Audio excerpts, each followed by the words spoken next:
Radella, would you come forward, please?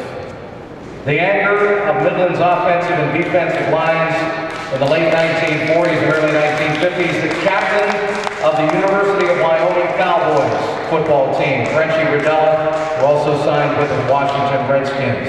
Congratulations, by the way, Frank, if I can let the cat out of the bag, I don't know if it's been publicized yet. Frenchy's going to be inducted into the Beaver County Sports Hall of Fame this coming year. Congratulations. Welcome back.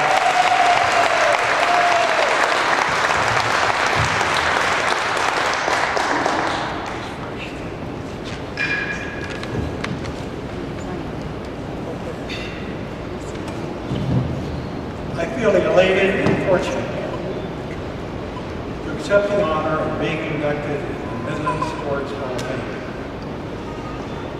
I sincerely thank and appreciate all those that had a hand in choosing me for this class.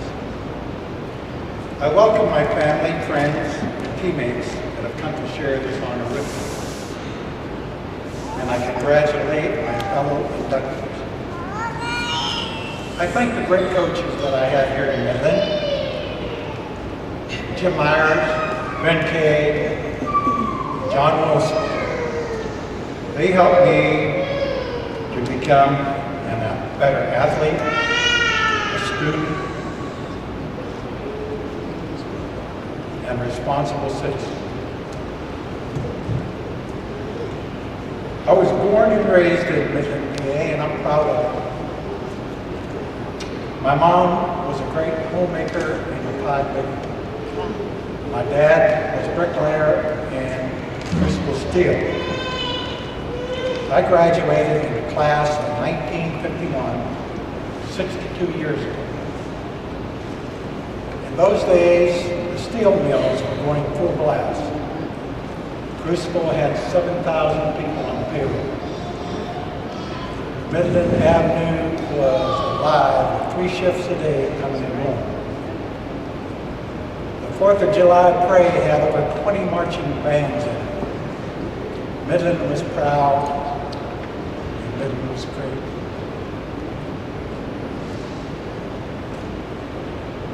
Every town in the valley had its own high school football team.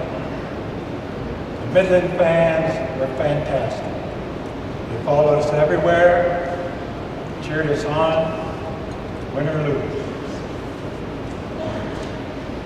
It was a great time to grow up in Midland.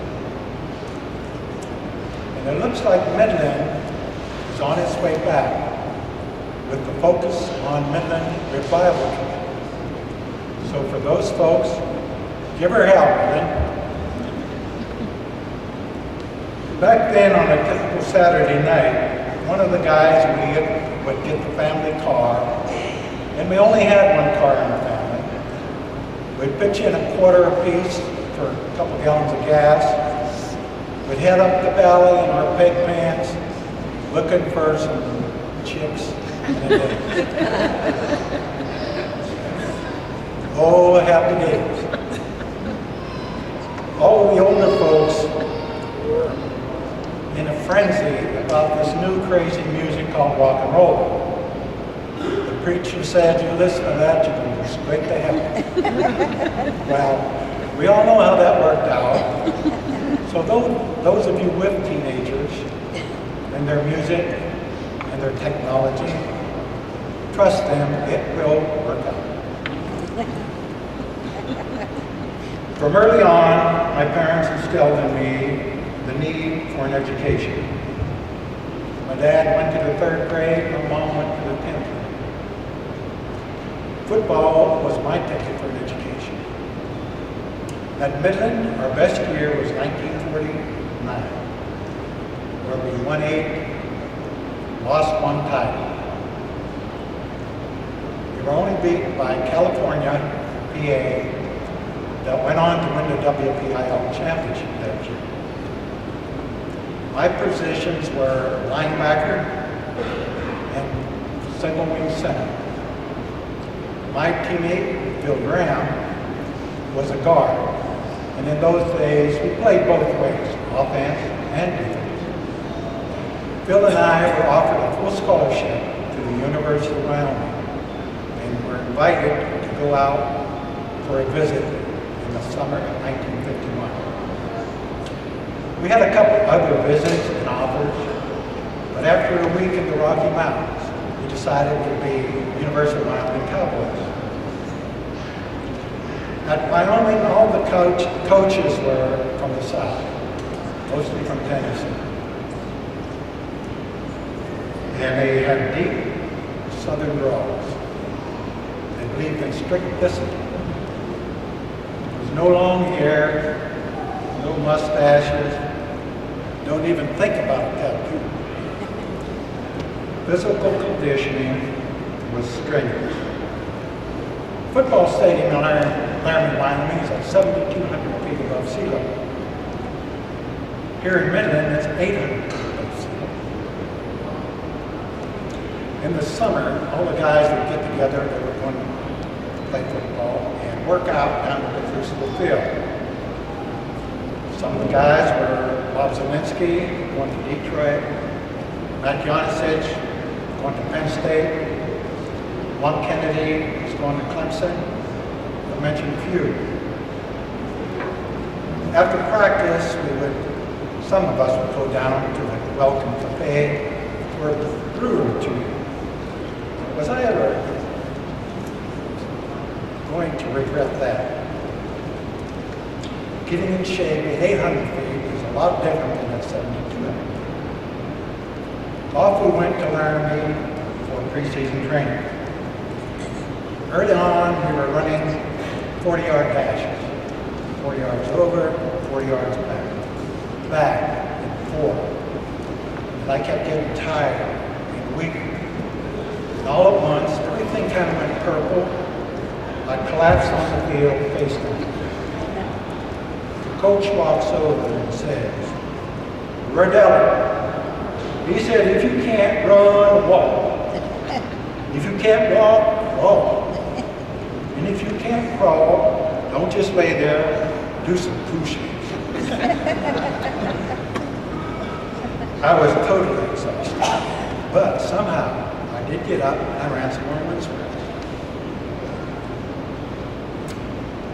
The lesson I learned was no matter how flat I got on my face or my butt, on the field or in life, there was always another gear that you could drop down into and sprint ahead. My fondest memories of sports are not of yards gained, gains won, or personal accomplishments. I think of the teammates that I had along the way. I think of the friendships I made in high school and college. To this day, some of those relationships are my best. And a couple of those guys are in my audience tonight, Stan Yukika and Vic Bartman. Most important to me are family and friends and memories. I praise the Lord that I have a lot of them. Today marks a special, sweet, and unique memory of being inducted in the same Hall of Fame class as my cousin Mike Carriage Jr. Over 60 years after we graduated high school, and we're on the same class as fantastic. Mike was ultimately acknowledged by my cousin Joe Latch. Mike was a sophomore when I was a senior, and besides all the accolades that Mike praised on him, Joe praised on him, Mike was a generous person who would give you the shirt off his back. We were good friends, and I miss him. So I salute Mike, and I thank you all for taking this journey with me. God bless you.